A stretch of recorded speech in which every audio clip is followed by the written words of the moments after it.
जय हिंद दोस्तों, स्वागत है आप सभी का अपने यूट्यूब परिवार बीए सेमेस्टर वाला में। दोस्तों आज के इस क्लास के माध्यम से हम लोग जानकारी ग्रहण करने वाले हैं कि बीए सेकंड सेमेस्टर जियोग्राफी यानी भूगोल में आपको पढ़ना क्या है। तो पढ़ना है, पेपर का नाम है ह्यूमन जियोग्राफी। आज की इस क्लास में सिलेबस देखेंगे 2025-26 में आपको क्या पढ़ना है। ठीक है, ह्यूमन जियोग्राफी के अंतर्गत आप लोग पेपर का नाम पढ़ के ही पता लगा ले रहे हैं। ह्यूमन माने मनुष्य, जियोग्राफी माने भूगोल, यानी मनुष्य भूगोल यानी मानव भूगोल आपको पढ़ना है। मनुष्य के बारे में जानकारी ग्रहण करनी है, जो जनजातियाँ हैं उसके बारे में जानकारी ग्रहण करनी है। ठीक है ना। फ्री आपको लाइव क्लास मिलेगा, फ्री में आपको नोट्स पीडीएफ में मिलेंगे, फ्री रिकॉर्डेड क्लास मिलेंगे। पिछले साल जो 3 वर्षों में क्वेश्चन पेपर पूछे गए हैं और जो मॉडल पेपर है सब फ्री में मिलेगा। टेलीग्राम ग्रुप ज्वाइन कर लीजिएगा। ठीक है, वहीं टेलीग्राम ग्रुप में मैं सब सेंड कर देता हूँ, तो वहीं सब आपको मिल जाएगा। ठीक है ना। अब पूछते हैं किस यूनिवर्सिटी के लिए ये है, तो उत्तर प्रदेश में जितने भी यूनिवर्सिटी हैं और उससे जो अफिलेटेड कॉलेज हैं सभी कॉलेजों के लिए ये सिलेबस है। चाहे वो बिहार यूनिवर्सिटी हो, चाहे वो आपका राजस्थान यूनिवर्सिटी हो, चाहे वो झारखंड की यूनिवर्सिटी हो, आपका यदि ह्यूमन जियोग्राफी है तो आप इस क्लास को अटेंड कर सकते हैं, बशर्ते आप एक बार चैनल पर भी विजिट करके देख लीजिएगा। मैंने आपके बहुत सारे सब्जेक्ट के सिलेबस जो है डिस्कस कर दिए हैं, तो उसे जा करके जरूर देख लीजिएगा। ठीक है ना। चले अब सिलेबस को डिस्कस कर लेते हैं कि क्या क्या आपको पढ़ना है। ठीक है, चले यहाँ पर आप लोग देख सकते हैं आप लोगों का न्यू बैच स्टार्ट हो गया है एग्जाम 2025-26 के लिए। बीए फर्स्ट ईयर है, सेकंड सेमेस्टर है, जियोग्राफी यानी भूगोल, मानव भूगोल आपको पढ़ना है सेकंड सेमेस्टर में। ठीक है, न्यू सिलेबस है एग्जाम के लिए 2025-26 एग्जाम। फर्स्ट यूनिट में आपको पढ़ना है मानव भूगोल की अवधारणा एवं प्रकृति। ठीक है, concept and nature, meaning and scope of human geography, मानव भूगोल की अवधारणा एवं प्रकृति।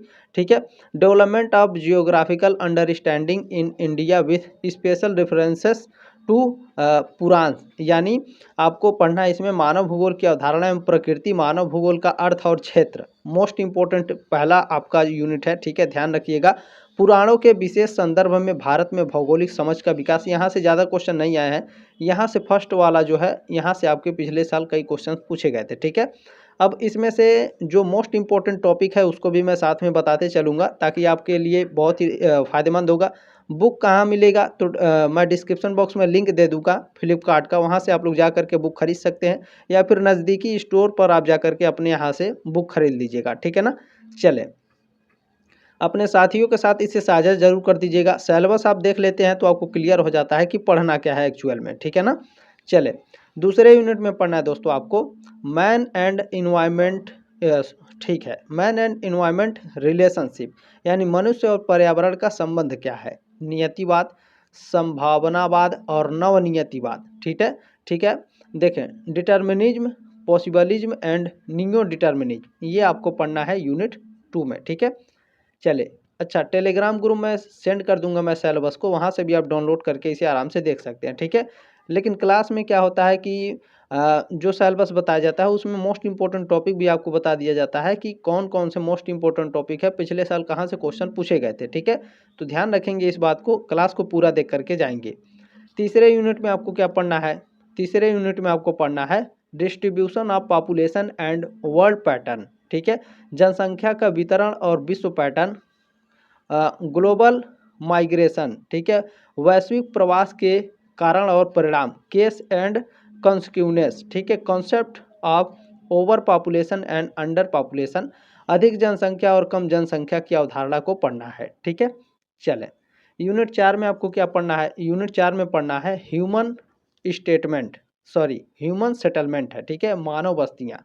तो ध्यान रखेंगे human settlement, origin types, rural urban characteristics, house types and their distribution with special references to India. ठीक है, मानव बस्तियाँ पढ़ना है, मानव बस्तियों की उत्पत्ति कैसे हुई, मानव बस्तियों के कितने प्रकार होते हैं गांव में और शहर में, मानव बस्तियों की उत्पत्ति किस प्रकार से हुई है गांव शहर में, उसकी विशेषताएं क्या हैं, इसके बारे में पढ़ना है।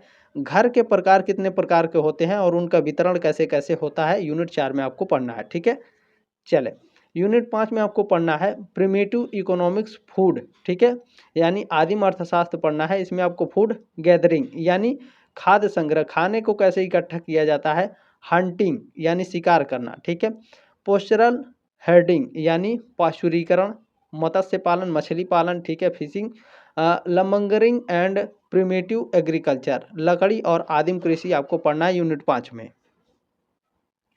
अब यूनिट 6 में आपको पढ़ना है कल्चरल रीजन्स, ठीक है, सांस्कृतिक क्षेत्र, कल्चरल डिफ्यूजन, सांस्कृतिक प्रसार, रेस, नस्ल, रिलीजन एंड लैंग्वेज, धर्म और भाषा यूनिट 6 में आपको पढ़ना है। यूनिट 7 में आपको पढ़ना है वर्ल्ड ट्राइब्स यानी विश्व की जनजातियां कौन कौन सी हैं, एस्किमो, किर्गिज, बुशमैन, मसाई, सेमांस, पिग्मीज, ये विश्व की सभी जनजातियां हैं, इसके बारे में जानकारी ग्रहण करनी है, मोस्ट इंपॉर्टेंट है।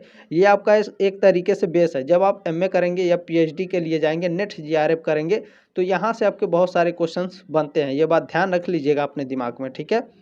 चले, यूनिट 8 में आपको क्या पढ़ना है, यूनिट 8 में पढ़ना है इंडियन ट्राइब्स यानी भारतीय जनजातियां, मोस्ट इंपॉर्टेंट है ये दोनों टाइप, जो यूनिट 7 है और यूनिट 8 है, वेरी वेरी मोस्ट इंपॉर्टेंट बाबू। आगे जब आप लोग पढ़ेंगे पीएचडी के लिए, नेट जेआरएफ के लिए, ठीक है, या